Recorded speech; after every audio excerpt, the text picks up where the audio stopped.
بہت چھوٹے چھوٹے جملے ہوتے ہیں، لمبے باتوں سے ان میں اثر انگیزی زیادہ ہوتی ہے، اور اللہ رب العزت نے اسی لیے خاص مہربانی یہ کی کہ سب سے زیادہ اختصار گفتگو میں اپنے حبیب کو عطا فرمائے، تھوڑے الفاظ میں زیادہ بامعنی اور فصاحت اور بلاغت کے ساتھ اگر اس کائنات میں کسی نے بات کی تو ان کا نام محمد رسول اللہ صلی اللہ علیہ وسلم، اور وہ دل میں نہ جگہ بناتی تھی اور اس کو پکڑ لیتی تھی۔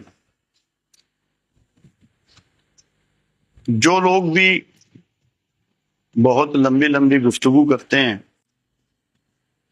وہ تیز بارش کی مانند ہے جو زمین کے نیچے نہیں اترتی، اور جو لوگ دھیمے انداز میں مختصر گفتگو کرتے ہیں، بات کرتے ہیں، وہ انسانی دل و دماغ کو اپنی گرفت میں لے لیتی ہے، اس میں پوری اثر انگیزی ہوتی ہے۔ اللہ کے رسول صلی اللہ علیہ وسلم نے پوری حیات مبارکہ میں ایک وقت میں 15 منٹ سے زیادہ گفتگو نہیں کی۔ جو سب سے لمبا خطبہ ہے جس کو ہم خطبہ حجت الوداع کہتے ہیں، وہ بھی 15 منٹ نہیں بلکہ 12 منٹ میں اگر آپ اس کو پڑھیں تو وہ ختم ہو جاتا ہے۔ اور یہ اتنی بڑی ٹیچنگ تھی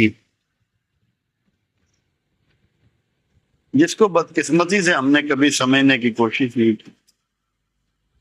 ایمفیسائز کیا تھا پروفٹ کا کہ باتوں میں کم وقت لگاؤ اور کام میں زیادہ، تاکہ آپ لوگ بعمل اور پروڈکٹیو مثبت زندگی گزار سکی، آپ کو فائدہ ہو، آپ کے معاشرے کو فائدہ ہو، آپ کی مملکت کو فائدہ ہو، آپ کی حکومت کو فائدہ ہو، انسانیت کو فائدہ ہو۔ اور وہ بنیادی طور پر ایکٹ سے ہوتا ہے، عمل سے ہوتا ہے۔ ہماری یہ بدقسمتی ہو گئی، جیسے نماز ہی ہے، ایک بنیادی رکن ہے ہمارا، قرآن حکیم میں کہیں لفظ پڑھنے کا نہیں ہے ایک بار بھی، تو قائم کرنے کی بات ہے، نماز کو قائم کرو۔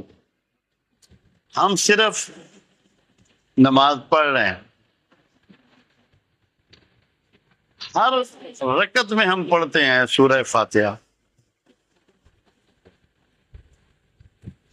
اور ہر دفعہ اس میں اقرار کرتے ہیں ایاک نعبد و ایاک نستعین۔ کیا ہماری کسی کی پریکٹس میں ہے یہ، یا صرف زبانی باتیں کر رہے ہیں؟ کیا ہماری پریکٹس میں ہے ایاک نعبد و ایاک نستعین؟ پورے اہل مغرب جو قومیں آج آپ پہ رول کر رہی ہیں، بر اعظم امریکہ ہو، یورپ ہو، آسٹریلیا ہو، ایشیا ہو، یہ چائنا جیسا ملک ہے، کوئی بھی ہو، ان کے ہاں 6 بجے اگر آپ دکاندار کے پاس جائیں تو کہتا ہے جینٹل مین شاپ کلوز، دکان کے بند ہونے کا وقت ہو گیا۔ اس کا دل نہیں ڈولتا کہ یہ گاہک جو ہے یہ نکل جائے گا میرے ہاتھ پہ، تو ہم تو کھانا چھوڑ دیتے ہیں۔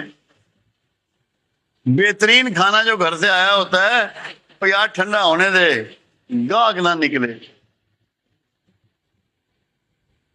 اور اللہ کیا کہہ رہا ہے، میں نے کل ان لوگوں سے بات کی کہ ابو بکر صدیق رضی اللہ تعالیٰ عنہ نے فرمایا کہ اللہ نے مجھے آزاد کر دیا،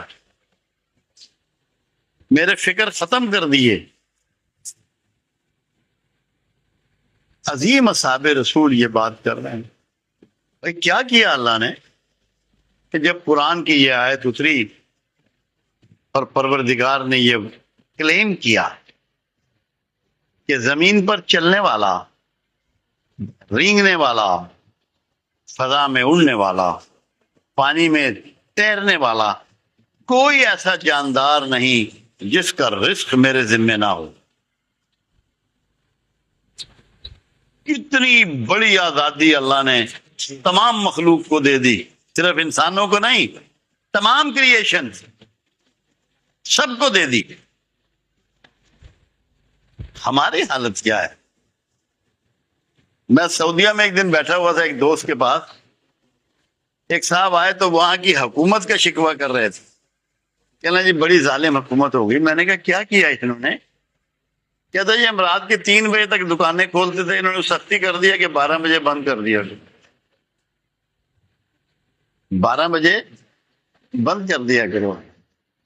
حالانکہ مسلمان کا بزنس اشراق کی نماز کے بعد شروع ہوتا ہے اور مغرب کی اذان کے ساتھ ختم ہو جاتا ہے، کیونکہ پروردگار یہ کہہ رہا ہے کہ روشنی کو اور سورج کو میں نے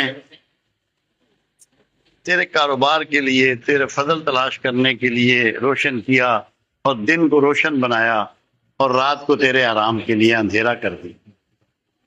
تب مغرب کے بعد اندھیرا شروع ہو جاتا ہے، کھانا کھاؤ، عشاء پڑھو تاکہ وہ ہضم ہو جائے اور سو جاؤ۔ ہم نے سارے کام اللہ کی مرضی کے خلاف کرنے ہیں۔ تو اصل ناپاکی کیا ہے؟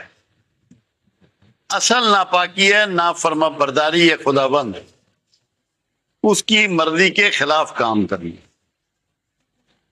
جب آدم نے شیطان کے بہکاوے میں آ کر شجر ممنوعہ کے پاس چلا گیا، اللہ نے کہا اتر جاؤ میری جنت سے کہ تم ناپاک ہو گئے ہو۔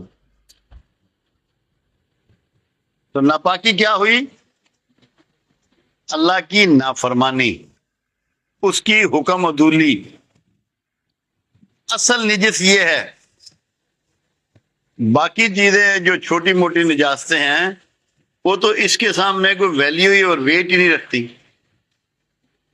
تو اصل ناپاکی ہے اللہ کی نافرمانی۔ اور دوسری بات اللہ نے کہی، شیطان کو بھی نکال دیا جنت سے، صرف ہمیں نہیں نکالا کہ تم ایک دوسرے کے دشمن ہو گئے ہو، اتر جاؤ میری جنت سے۔ تو دوسری ناپاکی ہے دشمنی رکھنا۔ سب سے بنیادی بات ہے یہ۔ تو ہم لوگ دشمنی سینوں میں لیے پھرتے ہیں، وہی غصہ ہے، وہی نفرت ہے، وہی سب کچھ ہے، اور پھر اپنے آپ کو پاک سمجھتے ہیں۔